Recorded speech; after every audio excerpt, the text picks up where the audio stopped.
भगवान ने जितना दिया है, जो भी दिया है, उसमें संतोष रखो।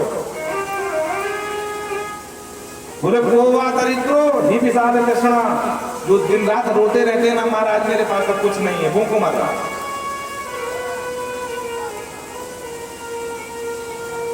बोले वो दरिद्री है। धन का आना और जाना ये भगवान पर निर्भर नहीं है, ये तुम्हारे प्रारब्ध पर निर्भर है। तुमने जैसा कर्म किया होगा, जो प्रारब्ध में तुम्हारे जितना धन लिखा होगा वो मिलेगा। तुम्हारे रोने से न धन बढ़ने वाला है और न घटने वाला है, इसलिए रोना बंद करो। जितना है उतने में संतोष रखो। संतुष्टिया एन कीन हुआ, भगवान ने जो दिया है उसमें संतोष रखोगे तो दुखी नहीं होगे। और अगर रोते रहे मैं बहुत परेशान हूं, तो परेशान तो सचमुच में हो, लेकिन मानसिक रूप से और बीमार हो जाओगे। सिर्फ सोच सोच के बीमार हो जाओ कि मैं कितना निर्धन हूं, मैं परेशान हूं। इसलिए संतुष्टिया एन कीन हुआ। और हमेशा अपने से नीचे वालों को देखो, तब तुम्हें अपनी ऊंचाई का पता चलेगा कि हम कितने ऊंचे में हैं। अरे भगवान ने तुमको सुंदर सा शरीर दिया है, तुम आंख दिया है, दो पैर दिया है, चल सकते हो, देख सकते हो, सुन सकते हो। लाखों करोड़ों इसी भारत में ऐसे हैं जिनके पास आंख तो है पर देख नहीं सकते, सूर हैं। उनसे तो अच्छे होंगे नहीं है? लाखों करोड़ों ऐसे भी होंगे पैर पर चल नहीं सकते, विकलांग हैं। कम से कम उनसे तो ऊंचे ही हो, उनसे तो ठीक हो। भगवान ने जो दिया, जितना दिया उसमें संतोष रखोगे तो परेशान नहीं होगे। दुख में फूलो मती और सुख में हर्षो मती। कभी भी दुख आ जाए ज्यादा रो मत, और अगर भगवान की कृपा से सुख आ जाए तो ज्यादा हर्षाओ मत, क्योंकि ये काल चक्र है।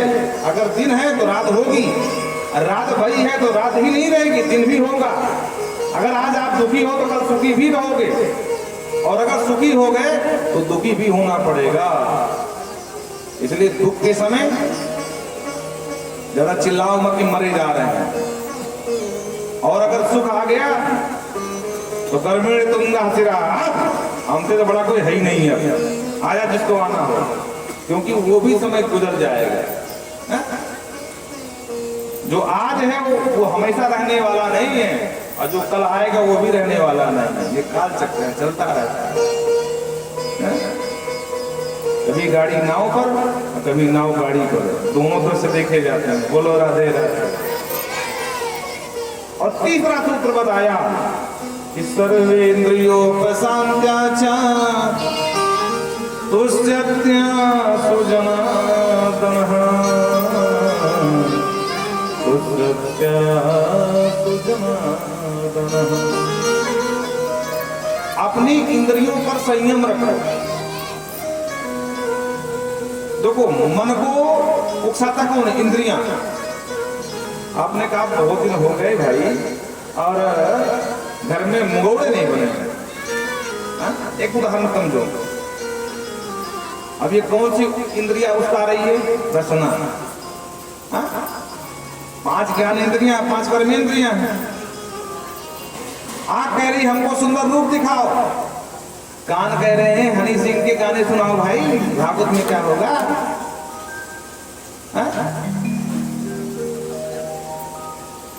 इन्हें कहते हैं तीसरा नियम है कि अपनी इंद्रियों पर संयम रखना। अगर इंद्रियां आपकी बहक गई तो आप गए गर्त में। बोलो जय सिया राम। और इंद्रियों को शांत रखोगे तो जो इनका स्वामी मन है ना, वो अपने आप शांत रहेगा। जिस घर, बड़े ध्यान से सुनना, जिस घर के बच्चे सब होते हैं, सौम्य होते हैं, उस घर का मालिक ज्यादा दिन तक जीता है। बड़ी स्पष्ट बात है, उसकी आयु बढ़ जाती है। और जिस घर के बच्चे नालायक होते हैं ना, उस घर के माता पिता की आयु कम हो जाती है, आधी उम्र में जाना पड़ता है।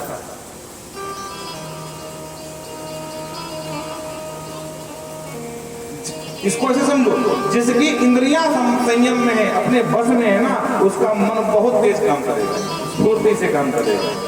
और जिसकी इंद्रियां बस में नहीं है ना, उसका मन हमेशा उद्विग्न रहता है। उद्विग्न बुद्धि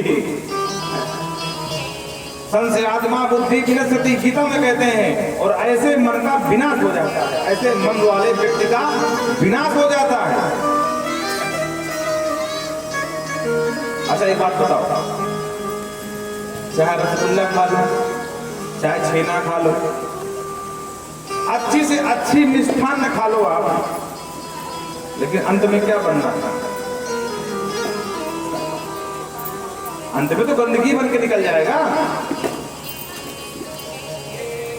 तो क्या महत्व है? चाहे सूखी रोटी खा लो, अच्छा मलाई पी लो। भोजन किस लिए? ताकि हमारा शरीर चलता रहे। बहुत लोग होते हैं कि सिर्फ खाने के लिए जीते हैं, पर ये उत्तम विधि नहीं है। हमको खाने के लिए नहीं जीना है, हमको जीने के लिए खाना है, जिसमें कि हमारा शरीर भी चलता रहे। शरीर का भी ध्यान देना है भाई, क्योंकि शरीर नहीं रहेगा तो साधन कैसे करेंगे? पहला सुख निरोगी काया, हमारा शरीर बीमार भी न पड़ने पाए, ये भी हमें ध्यान रखना है। पर ये भी कोई बुद्धिमानी नहीं कि पूरा जीवन शरीर को सजाते संवारते रहे, पूरा जीवन खपा दिया, ऐसा भी नहीं है। इसलिए ये तीन बातों का ध्यान जिसने रख लिया, सभी के ऊपर समान दया कर दिया, और जो कुछ मिला उसमें संतोष जो रखेगा, और तीसरा जिसने अपने इंद्रियों को संभाल लिया, उससे भगवान बहुत जल्दी प्रसन्न हो जाता है। उसके काम सब चकाचक बनते चले जाते हैं। देखना इंद्रियों की न घोड़े धरे, इन पे सदा संयम के कोड़े पड़े, अपने रथ को सुमारक बढ़ाते चलो, कृष्ण गोविंद गोपाल गाते चलो। हर स्थिति परिस्थिति में बिल्कुल मस्त रहो और भगवान का धन्यवाद करते रहो कि वाह प्रभु आपने बड़ी कृपा हमारे ऊपर की है। हम कम से कम लाखों करोड़ों के ऊपर है ही हैं। अरे मेरा आपकी कृपा। आइए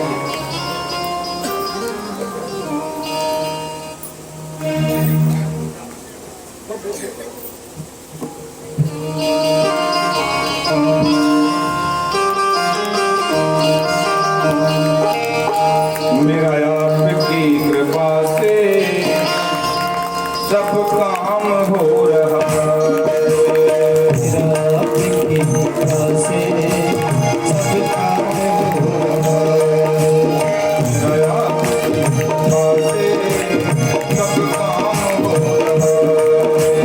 मेरा आपकी कृपा से सब काम हो रहा है। करते हो तुम कन्हैया, करते हो तुम कन्हैया, करते हो मेरे ठाकुर, करते हो मेरे ठाकुर, मेरा नाम हो रहा है। मेरा आपकी कृपा से सब काम हो रहा है। मेरा आपकी कृपा से सब काम हो रहा है।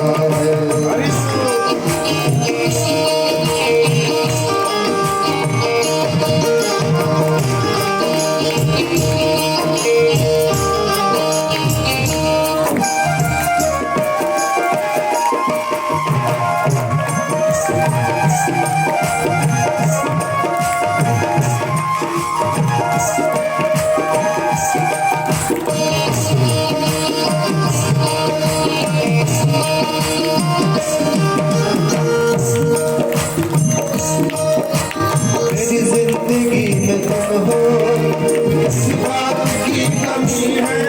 मेरी जिंदगी में तुम हो, इस बात की कमी है। मेरी जिंदगी में तुम हो, इस बात की कमी है। मेरी जिंदगी में तुम हो, इस बात की कमी है।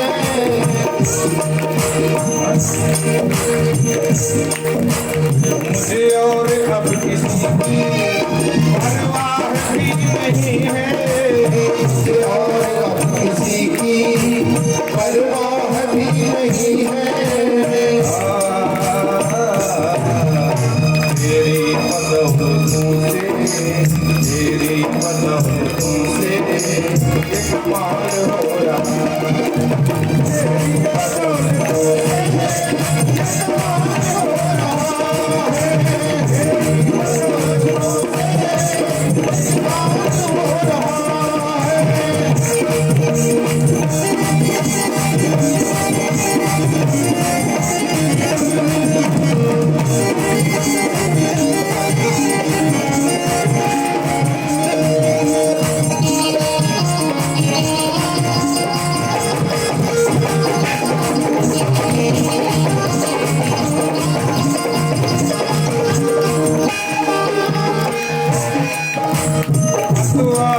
रही है, पतवार के बिना ही मेरी नाव चल रही है, पतवार के बिना ही मेरी नाव चल रही है, पतवार के बिना ही मेरी नाव चल रही है, बिन मांगे है कन्हैया सब चीज मिल रही है, बिन मांगे है कन्हैया सब चीज मिल रही है।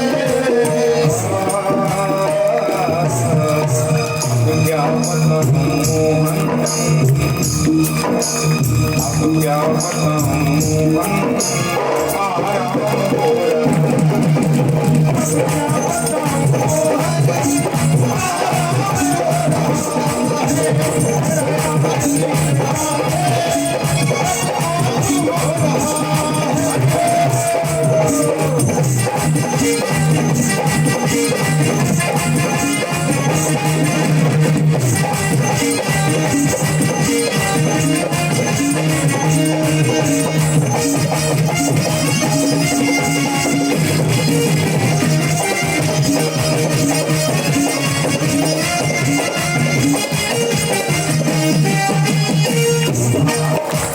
दुनिया में होंगे लाखों, तेरे जैसा कौन होगा, दुनिया में होंगे लाखों, तेरे जैसा कौन होगा, दुनिया में होंगे लाखों, तेरे जैसा कौन होगा, दुनिया में होंगे लाखों, तेरे जैसा कौन होगा, तुझ जैसा बंदा परवर, भला ऐसा कौन होगा, तेरे जैसा बंदा परवर, भला ऐसा कौन होगा।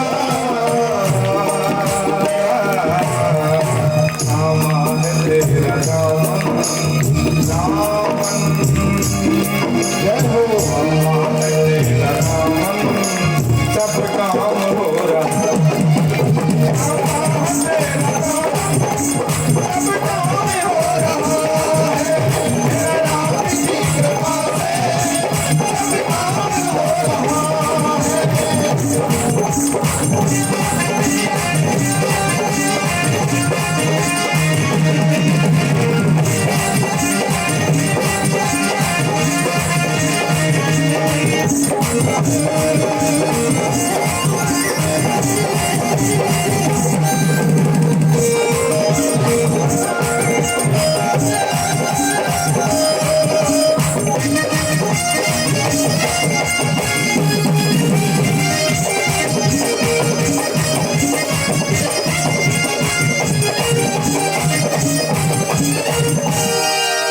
वृंदावन विहलाल की।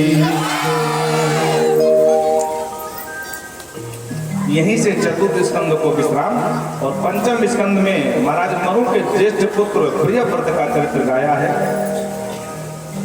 ये भी बड़े प्रतापी राजा हुए। ब्रह्मा जी ने कहा विवाह कर लो, बोले ना विवाह नहीं करेंगे। क्यों? बोले माया भरता।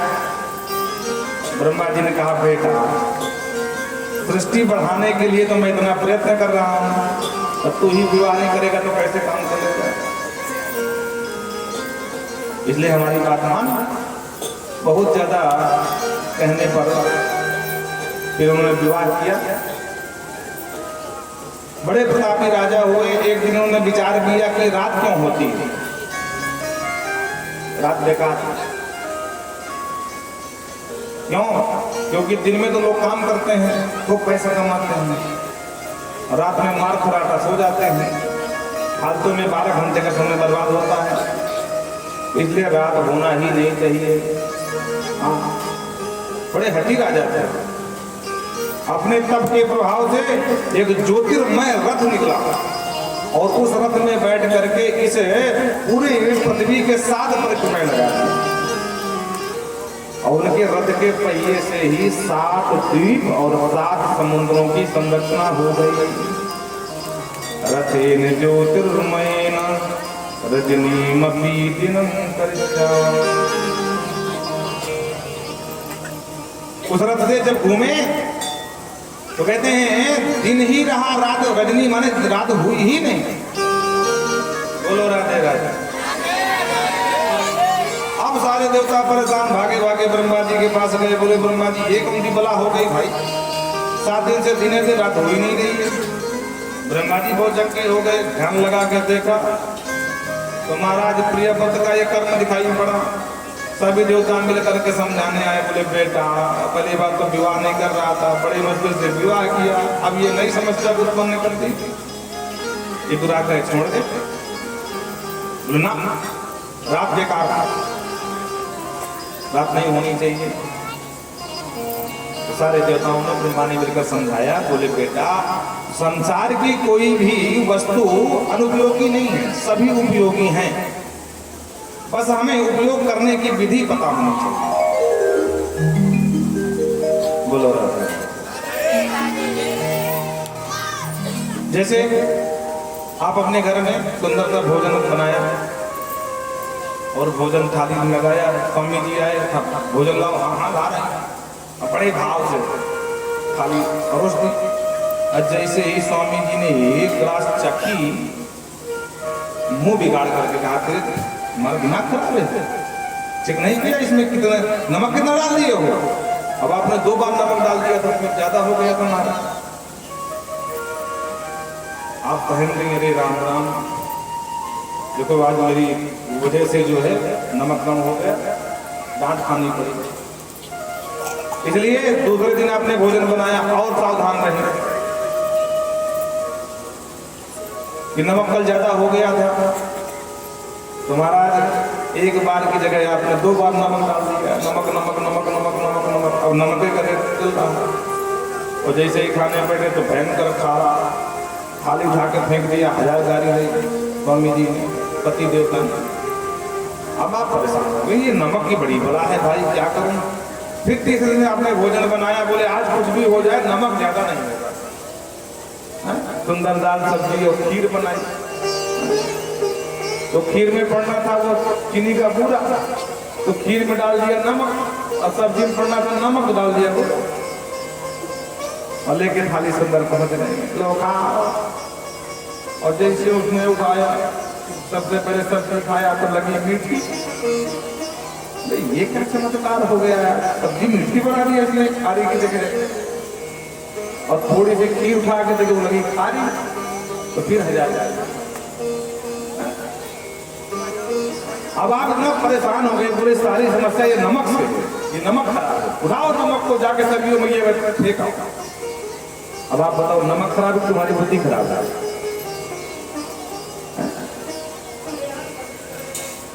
आपने लाइसेंस लिया बंदूक का, क्यों? क्योंकि कभी कोई आपत्ति विपत्ति आ जाए या कोई दुश्मनी किसी से, तो हमारी सुरक्षा हो सके। सरकार ने लाइसेंस क्यों दिया है कि भाई अपनी रक्षा कर सके। अब किसी से झगड़ा हो गया घर वाले से ही, आपने कहा देख मेरे पास बंदूक है, बोले क्या करोगे, मार दो, मारो मारो। आपने कहा मार दूंगा, बोले मार दो। और आप भी जोश में आ गए, असीदा लगाए सीने में धर दिया मारा, जय सिया राम। अब बेचारा मर गया, पुलिस आके पकड़ ले गई। आपने कहा सबके समस्या ये बंदूक की है, उठाओ बंदूक जाके फेंकाओ कर। अब आप बताओ बंदूक खराब है, तुम्हारी बुद्धि खराब। समझाया बेटा, दिन भर लोग काम करते हैं तो थक जाते हैं, इसे रात में विश्राम भी करते हैं। इसी आवाज बता रही कौन है, देखो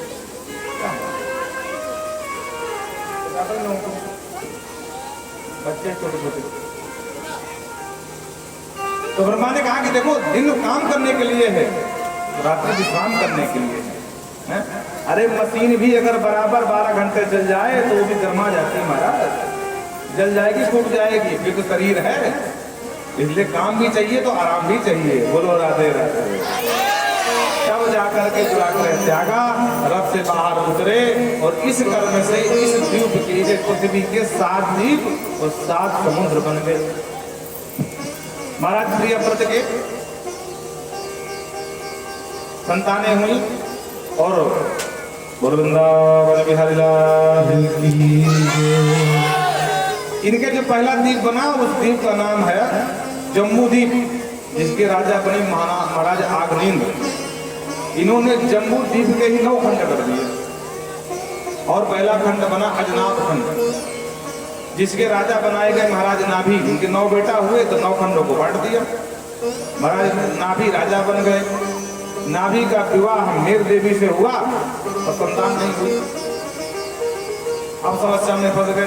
ब्राह्मणों को बुला करके पुत्र कामेष्ट यज्ञ कराया। भगवान नारायण प्रकट हो गए। ब्रह्मर्याद वरदान मांगो ब्राह्मणों। बोले महाराज हमारे यजमान की इच्छा है कि आप जैसा बेटा हो जाए। भगवान ने कहा हमारे जैसे हम ही हैं, अब हम क्या बताएं, हम ही बेटा बन के आएंगे।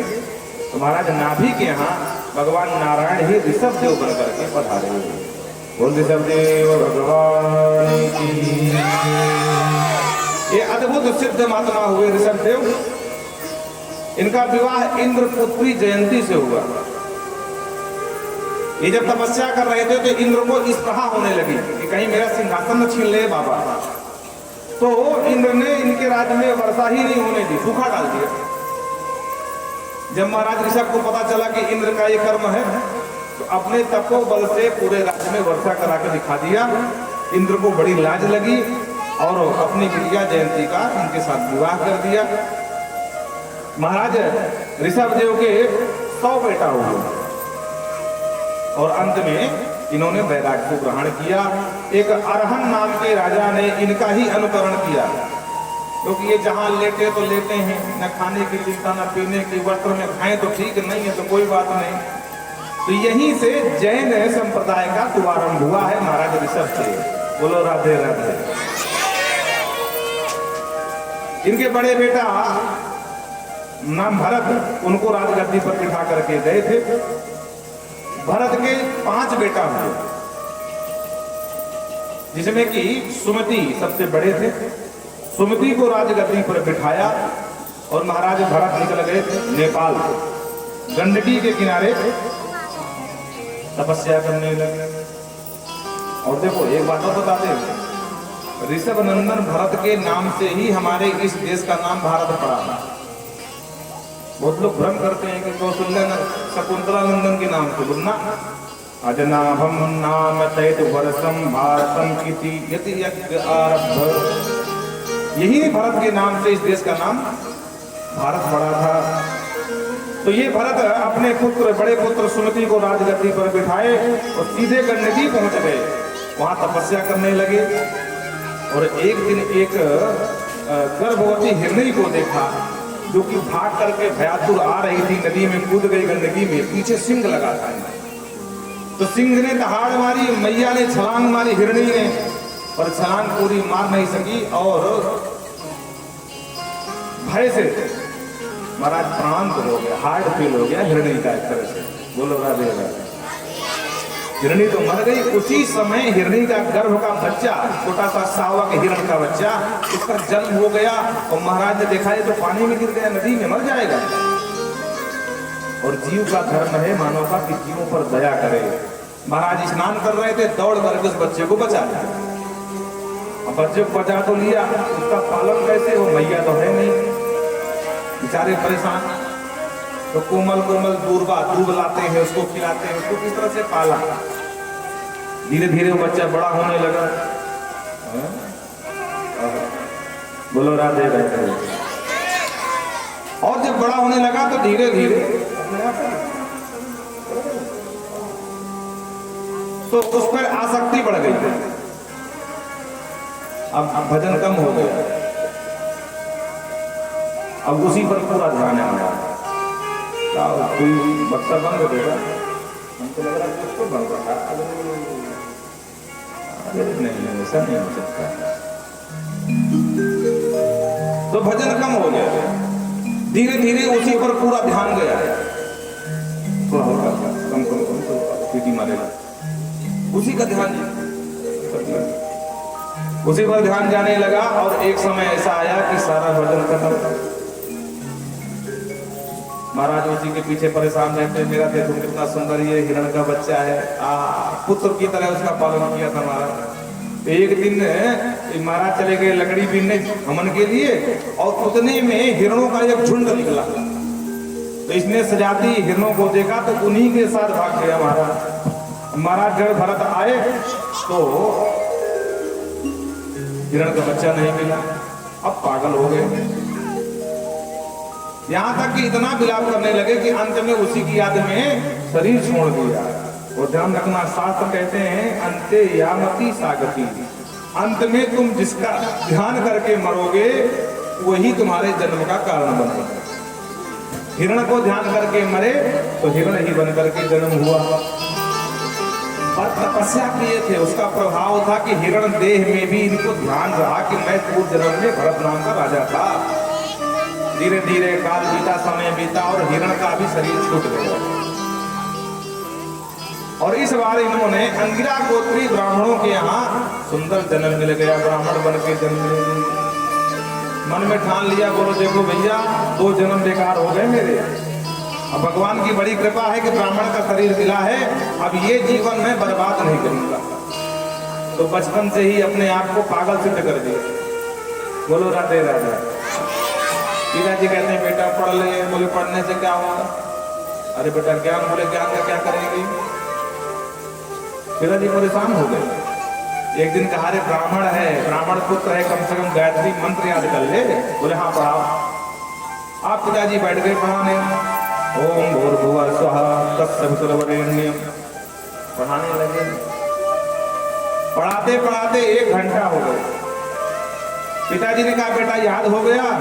बोले पिताजी मंत्र तो याद नहीं हुआ, लेकिन जब से आप ये मंत्र पढ़ा रहे थे मैंने देखा कि सामने वाले बिल में न जाने कितनी बार चींटियां घुसी और न जाने कितनी बार चींटियां बाहर निकली।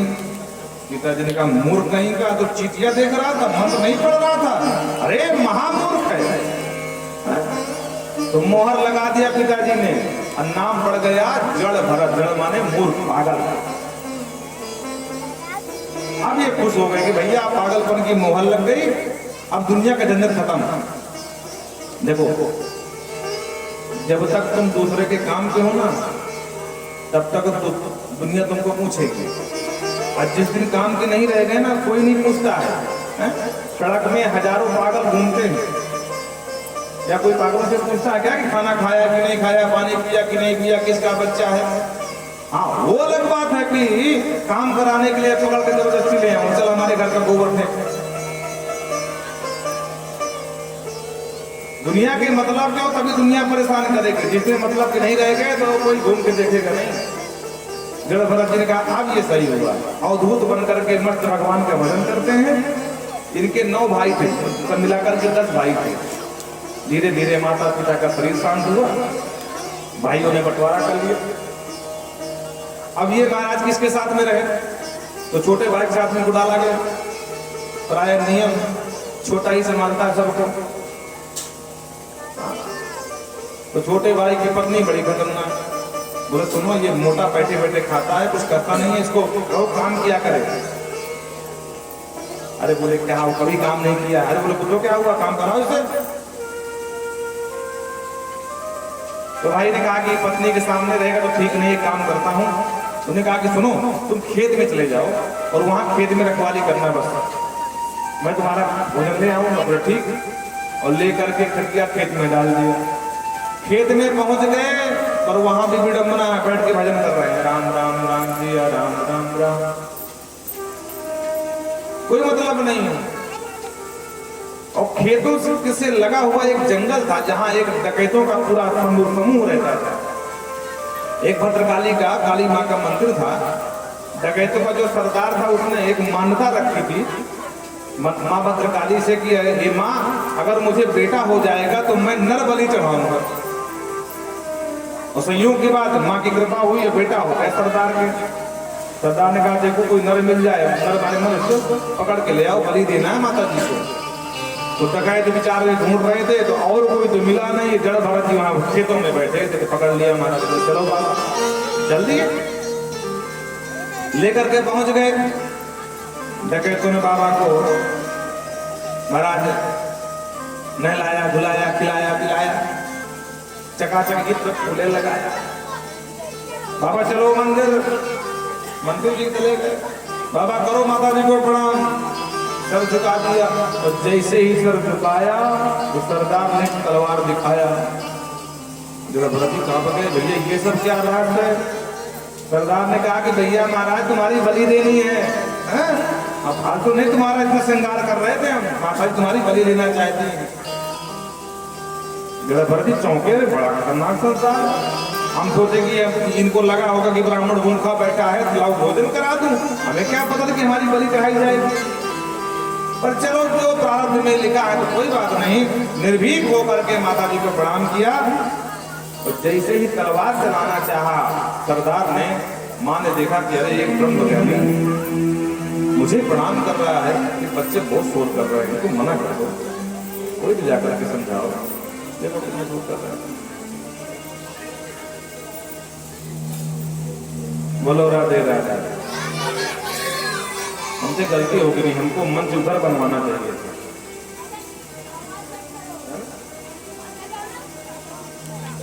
तो माँ ने देखा कि एक ब्रह्मज्ञानी हमें प्रणाम कर रहा है और ये दुष्ट उसको मारने की योजना बना रहे हैं। भद्रकाली वहां प्रकट हो गई लेकर के तलवार। देखते देखते सारे चीज काट के फेंक दिया डकैतों के। महाराज ने देखा कि अरे हम तो जिंदा है, बाकी सब मर गए। ओहो, लगता है माता जी ने बचा लिया हमें, अभी हमारा प्रारब्ध शेष है। मतलब गाड़ी में पेट्रोल शेष है, भी गाड़ी चल सकती है। बोलो राधे राधे। माता जी को प्रणाम किया और सीधे वहां से निकल लिए। एक रघुगण नाम का राजा था, सिंधु तो वीर देश का। तो ये कपिल आश्रम जाता था सत्संग करने के लिए महाराज कपिल के पास। तो राजाओं के ठाट बाट महाराज वो पालकी ढोने वाले रहते थे। तो ढोते ढोते पालकी कहारों ने कहा सरकार एक कहार हो गया बीमार, अब क्या करें, आपको पहुंचना भी अनिवार्य है। राजा ने कहा एक काम करो, बीमार को हटा लो और किसी अच्छे को लगा लो। तो और कोई तो मिला नहीं, महाराज चले जा रहे थे। बोले बाबा इधर आओ। बोले क्या है? बोले घर चलो पालकी धो दो। कोई बात नहीं, तो पालकी उठा लिया, मस्ती के साथ चले जा रहे हैं। लेकिन चलते चलते देख रहे हैं कि मेरे पैर के नीचे कोई चींटा चींटी न मर जाए। दृष्टिपूतम निषेधपादम। और इसी देखने के चक्कर में देखा कि अचानक कोई ही बहुत चींटियों का झुंड जा रहा है और महाराज का पैर ही पड़ने वाला है। तो महाराज एक छलांग लगा दी। अब आप लोग कल्पना करिए कि पालकी ढोने वाला जब छलांग लगाएगा तो पालकी में जो बैठा उसकी क्या स्थिति होगी। तो रघुगण की गर्दन हुई चाक। रघुगण ने कहा, ओ डारहा, एक भार ढोने वाले सेवको, ये क्या कर रहे हो? मरमर के चल लो, गर्दन तोड़ रहे हो मेरी। अब कहार कहाँ पर गए? बोले सरकार हम कुछ नहीं कर रहे हैं, ये मोटा वाला बाबा लगा ना, ये गड़बड़। रघुगण ने देखा, ओहो तो ये महाराज गड़बड़ कर रहे हैं। अरे बेचारे देखो कितने 1.5 हड्डी के तुम हैं, और पूरा भार तो यही धो रहे, तुम लोग तो फालतू में लगे हो, व्यंग के बाण चलाने लगा रघुगण। पर जरा बहुत कुछ नहीं बोले। जब काफी बहुत ज्यादा बोलने लगा तो बोलते बोलते महाराज ने सोचा कि अगर इसको जवाब नहीं दूंगा तो ये बहुत परेशान करेगा। तो धीरे से नीचे बोले, महाराज आप क्या कह रहे हो कि 1.5 हड्डी का है? महाराज ना मैं दुबला हूं, ना मैं पतला हूं, ना मैं मोटा हूं, और आपने कहा मैं मर्ददंड दूंगा। किसको मर्ददंड दोगे? मैं जो हूं उसे तुम मार नहीं सकते हो, और जिसे तुम मर्ददंड दे सकते हो वो मैं हूं नहीं। जब वेदांत की बात सुनाई पड़ी तो महाराज रघुगण के कान खड़े हो गए। घूम करके देखा तो जनेऊ दिखाई पड़ा कंधे में। एक छलांग लगा करके पालकी के नीचे आ गया। बोले महाराज क्षमा करें, आज ब्राह्मण देवता है और मैं ब्राह्मणों से बोल रहा हूं, मुझसे बहुत बड़ी भूल हो गई कि ब्राह्मण से पालकी धोवा दिया। महाराज मुझे मेरे अपराध क्षमा करें, लेकिन हम मैं जानना चाहता हूं कि आप कौन हैं? दिखने में तो ब्राह्मण लगते हैं, अपने आप को छुपा के चल रहे हैं, जरा बताए। जलभरत ने कहा कि देखो है तो हम ब्राह्मण और खतरनाक ब्राह्मण नहीं। रघुगण तुमको जो कुछ कहना हो निर्भीक होकर के हमसे कह सकते हो। रघुगण ने कहा महाराज अगर मेरे सामने साक्षात भगवान शिव आ जाए ना और बाबा शिव कहे कि आओ रघुगण हमारी तुम्हारी दो दो हाथ की हो जाए तो महाराज मैं शिव से भिड़ जाऊंगा, पीठ नहीं दिखाऊंगा, यमराज से भिड़ जाऊंगा, सूर से भिड़ जाऊंगा, हरि के चक्र से भिड़ जाऊंगा, लेकिन महाराज मैं एक से बदलता हूं। किससे? पूरे ब्राह्मण। क्यों? ना हम विशंके सुरराज बद्रान न तक्षशूला नयम सदंदा ना नरक सोमा नलित पात्र शंके प्रसम ब्रह्मकुला। मैं सिर्फ ब्राह्मण कुल के अपमान से डरता हूं, क्योंकि अगर ब्राह्मण कुपित हो गया, श्राप दे दिया तो कुलम समूलम दहती। शिव से भिड़ूंगा तो अकेला मरूंगा, पत्नी बच्चे बच जाएंगे। यमराज से भिड़ जाऊंगा तो अकेला मरूंगा, पत्नी बच्चे बच जाएंगे। लेकिन अगर ब्राह्मण कुपित हो गया तो कुलम समूलम दहती, देखते देखते उसका पूरा कुल खानदान ही समाप्त हो जाता है। इसलिए मेरे अपराध क्षमा करना, अज्ञानता बस आपको मैंने अपना कहार बना करके फालकी ढुआ दिया। जलभरत ने कहा कोई बात नहीं, चिंता की कोई बात नहीं है, निर्भीक रहो, कोई बात नहीं है, हम तुमको क्षमा कर दिए। रघुगण को लगा कि महाराज क्षमा कर दिए तो ध्यान धीरे से बोला महाराज मैं कपिल आता हूँ, रोज जाता हूँ सत्संग सीखने, और एक बात पूछ सकता हूँ आपसे? बोला हाँ पूछो। बोले आप कह रहे थे ना मैं दुबला हूँ, ना मैं पतला हूँ, ना मोटा हूँ, ना मैं डरता हूँ, ना मैं मरता हूँ, ये मेरा नहीं शरीर का धर्म है। महाराज मैं एक बात जानना चाहता हूँ, जैसे एक उदाहरण यहाँ पे दिया है, जैसे कोई व्यक्ति बटलोही में जल डाल दे, नीचे से आग लगा दे और उस जल में चावल डाल दे, तो धीरे धीरे वो आग बटलोही को तपाएगी और धीरे धीरे पानी गर्म हो जाएगा और पानी की गर्माहट से चावल पक जाएगा। उसी तरह हे ब्राह्मण देवता, इस शरीर में इंद्रियां हैं, इंद्रियों के बाद मन है और मन के बाद आत्मा है। तो क्या सुख दुख आत्मा को नहीं बाधित करता है क्या? अरे भाई शरीर को कष्ट होगा तो इंद्रियों को कष्ट होगा, इंद्रियों को कष्ट होगा तो मन को कष्ट होगा, और मन को कष्ट होगा तो अंदर बैठी आत्मा को कष्ट नहीं होगा। और जो सुना जलभरत ने ताली बजा के हंसे और बोलते रघुगण तुम सत्संग करने जाते हो, अपने आप को बहुत विद्वान मानते हो, लेकिन विद्वान नहीं हो, तुम महामूर्ख हो, महापागल हो तुम। स्पष्ट कह दिया अकोपिता कोपित दबा दबाना सबके बस की बात नहीं। जिसे मृत्यु का भय निकल गया ना वही ये शब्द बोल सकता है राजा को, वो भी उसके सेवकों के सामने के तुम मूर्ख हो। महाराज क्यों मूर्ख हो?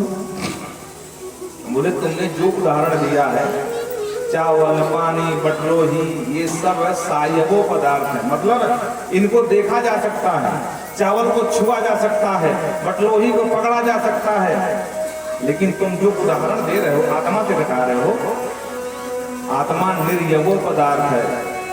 आत्मा को कोई देख सकता है क्या? आत्मा कोई जला सकता है क्या? आत्मा को कोई सुखा सकता है क्या? आत्मा कोई भिगो सकता है क्या?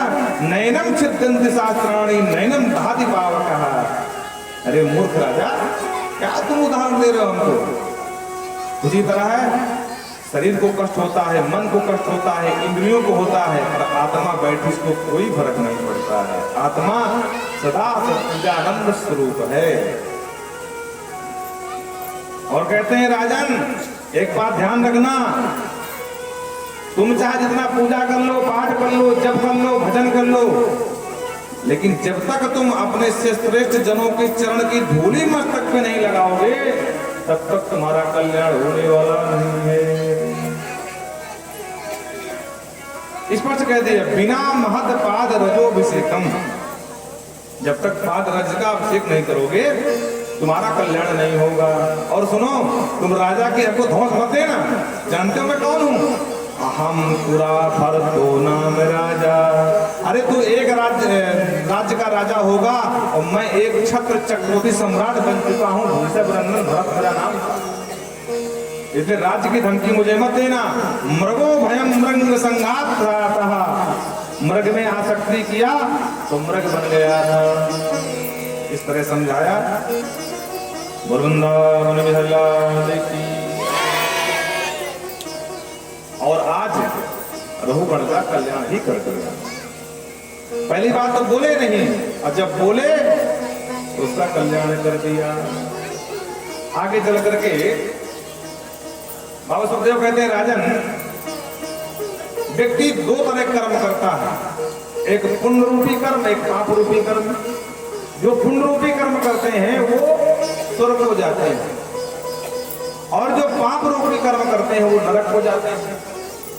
यमराज की पूरी व्यवस्था है, जैसा पाप करोगे वैसा फल मिलेगा।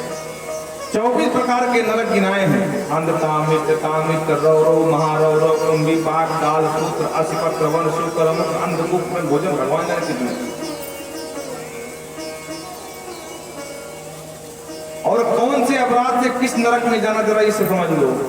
कहते हैं कुकुर पशून पक्षणों, जो पशु पक्षियों का वध करते हैं, ध्यान से सुनना, कुंभी पाके तप्त, वो कुंभी पाक नाम के नरक में भेज जाते हैं।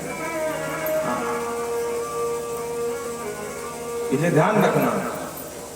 पेट भरने के लिए भगवान ने सुंदर सुंदर फल दिए और अन्न दिए हैं, मांसाहार बहुत जरूरी नहीं है। तो सुबह से लेकर के पहुंच जाते हैं जमुना जी, क्या कहते हैं भाई, हम ब्रजवासी वहां जमुना जी हैं, तुमको जमुना ही याद आ गई, सरयू मैया है। तो इसलिए पशु पक्षियों का वध नहीं करना चाहिए। नहीं तो कुंभी, जिस प्रकार तुम तलते हो ना डाल करके तेल, भगवान जाने कैसे तलते हो काट काट के, उसी तरह तुम्हारा भी वहां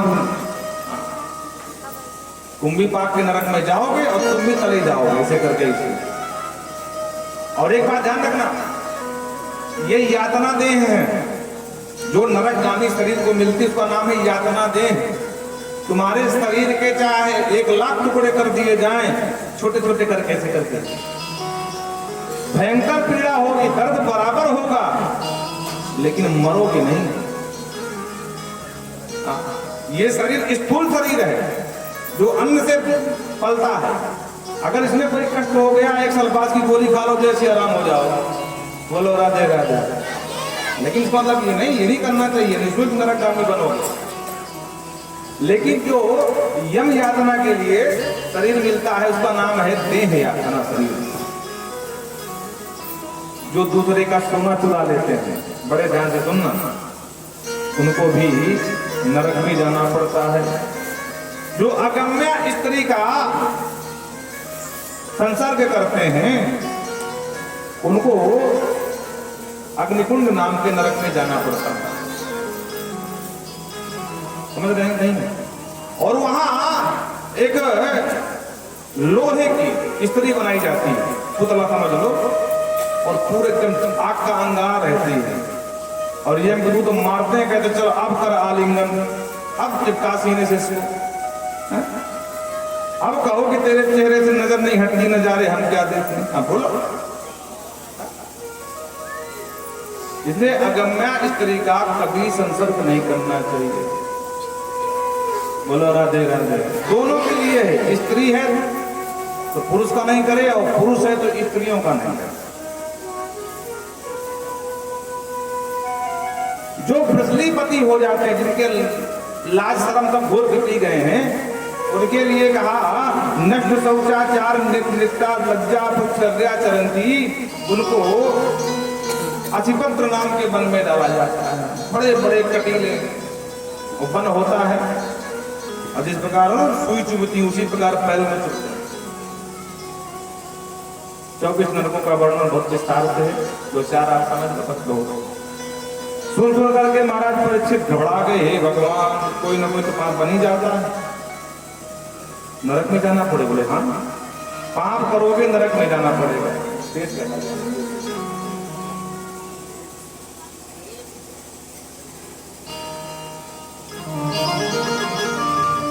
परिचित का सरकार इससे बचा जा सकता? बोले हाँ।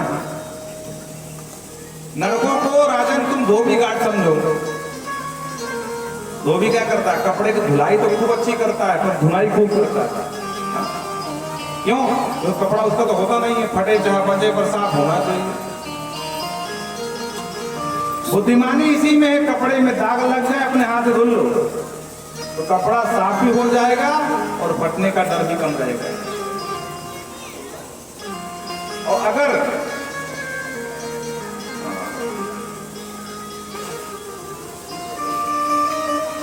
धोबी ने सफाई किया तो महाराज जय श्री राम तो पाप, शरीर है तो पाप तो बनेंगे। और उससे अच्छा है कि हम प्रायश्चित कर लें। हमारे यहाँ बहुत सारे व्रत हैं, नवरात्रि का व्रत, शिवरात्रि का व्रत, जन्माष्टमी का व्रत, प्रदोष का व्रत। ये सब काहे के लिए है?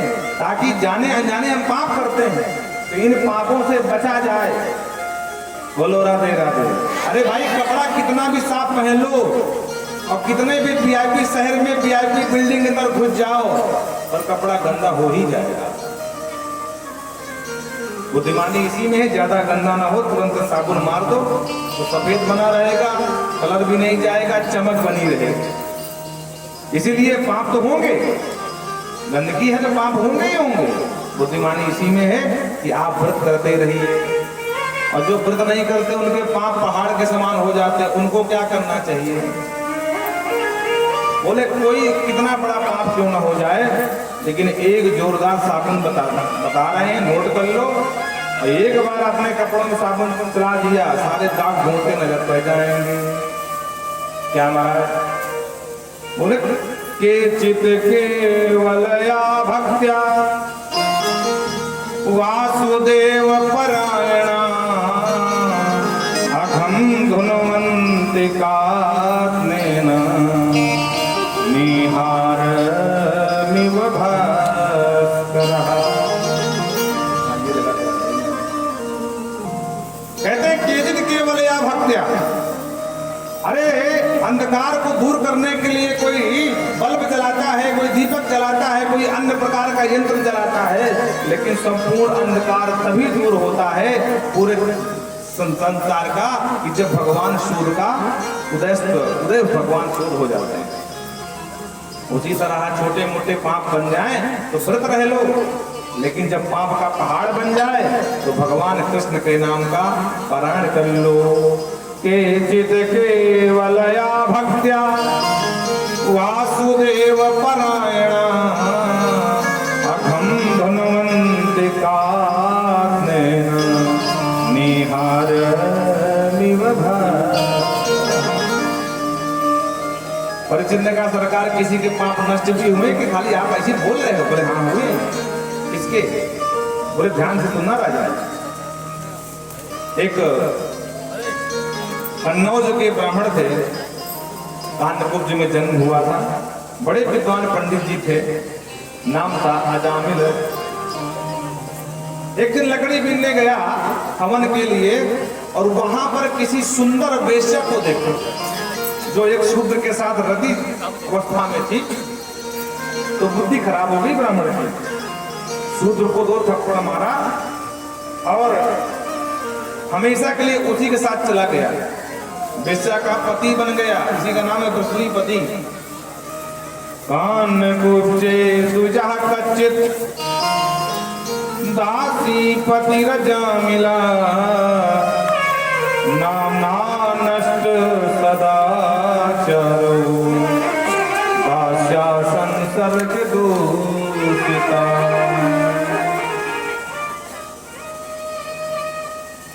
कहते हैं उसी का पति बन करके रहने लगा। समय बीता और इसके 10 बेटा हो गए। कितने? 10। किसी संत के कहने से छोटे बेटे का नाम नारायण रख लिया। और जब इसका अंत काल आया वो काले काले यमदूत दिखाई पड़े तो ये कांप गया और भय की वजह से अपने छोटे बेटे नारायण को पुकारा। दूरे क्रीडन का सक्तम पुत्रम नारायणावयम सावितेन सरोचोणे जुहावा कुलेन्द्रियः। पूरे ताकत लगा के चिल्लाया, बेटा नारायण बचाओ, बेटा चार यम के दूतों के साथ साथ हरि के दूत भी प्रकट हो गए। यम के दूतों ने देखा कि ये चार चार चमकीले चमकीले कहां से आ गए, भाई तुम कौन हो? हरि के दूतों ने कहा तुम कौन हो काले कलुटे? बोले हम यम के दूत हैं।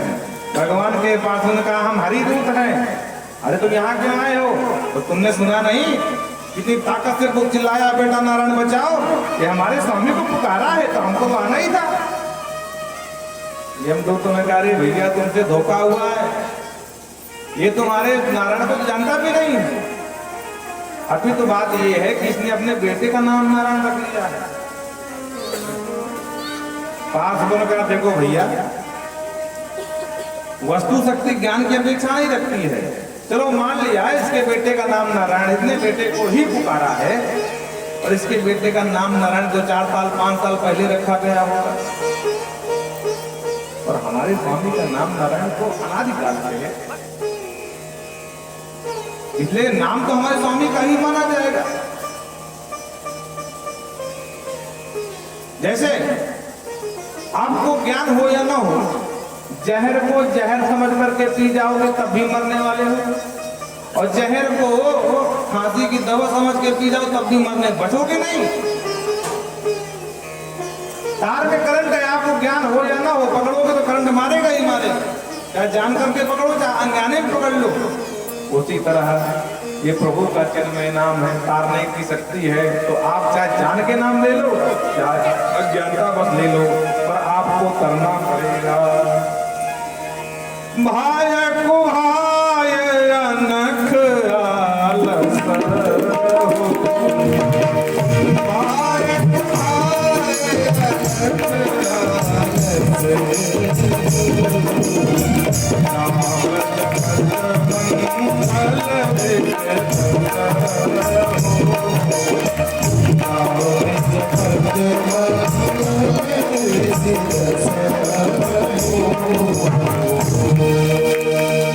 आप भाई से नाम लो, तो भाई से नाम लो, अनक से आलस से मुंह फाड़ते हुए हमको नहीं कहना राम, ये अनक है। भाव से तो भाव से नाम मुंह बना कर जैसे भी नाम लो, बोलो राधे राधे। मिठाई का पेड़ा चाहे गोला बना दो चाहे लंबा बना दो, चाहे 3 किलो गोल गोल जलेबी घुमा घुमा कर चक्कर तक घुमा कर बना दो, पर मिठास सब में बराबर निकलेगी। उसी तरह भगवान का नाम है, चाहे जैसे लो नाम काम करेगा। और हरि के दूतों ने मार थप्पड़ यम के दूतों को भगा दिया महाराज। बात करके यम के दूत गए, यमराज के सामने काल दंड फेंक दिया, बोले हमारा स्थिति नौकरी नहीं करना।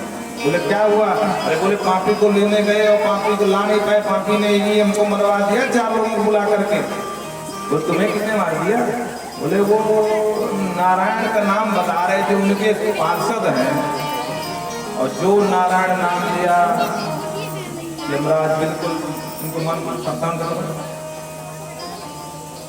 यमराज ने मुंह में हाथ धर दिया, खबरदार ये नाम दोबारा मत लेना।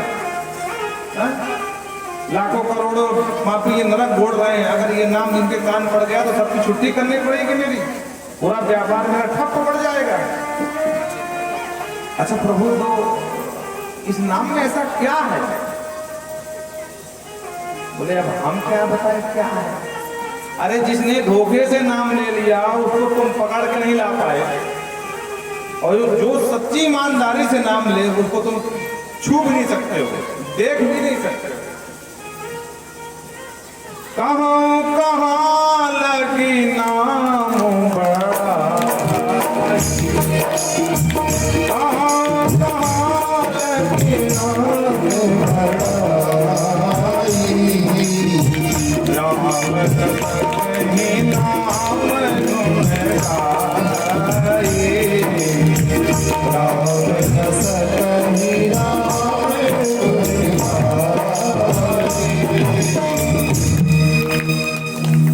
यम के दूतों ने कहा सरकार आप हमको ये बताओ कि हमको किसको लाना है किसको नहीं पकड़ना है, कौन पापी है कौन पुण्यात्मा, कैसे पहचाने? बोले हम बता रहे हैं। नोट करो, जिह्वान भक्ति भगवत गुण नाम ध्येयम् चेतस नफसि स्मरति तच्चरणारविन्दम् कृष्णायनो नमति यद चिरेकदा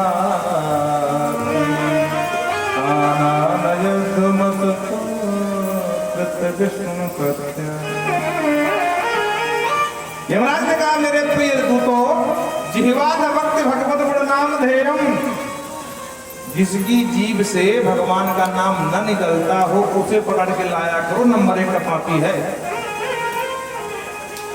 और जो कभी भगवान का स्मरण न करे उसे भी पकड़ लाना, वो भी नंबर 1 का पापी है। जो कभी भगवान को शीश झुका करके प्रणाम न करे वो भी नंबर 1 का पापी कहलाया जाएगा, उसे भी पकड़ के लाया करो। 3 के अलावा खबरदार चौथे से हाथ मत लगाना, नहीं जो गति आज भाई पिटाई वैसे ही होगी। बोलो राधे राधे। इस तरह से समझाया और नाम की महिमा का बोध करा दिया कि नाम में क्या शक्ति है। अरे हो गए भव से पार लेकर नाम तेरा, हो गए भव से पार नाम तेरा, हरि नाम तेरा, नाम तेरा, हरि नाम तेरा, नाम तेरा, शिव नाम तेरा, नाम तेरा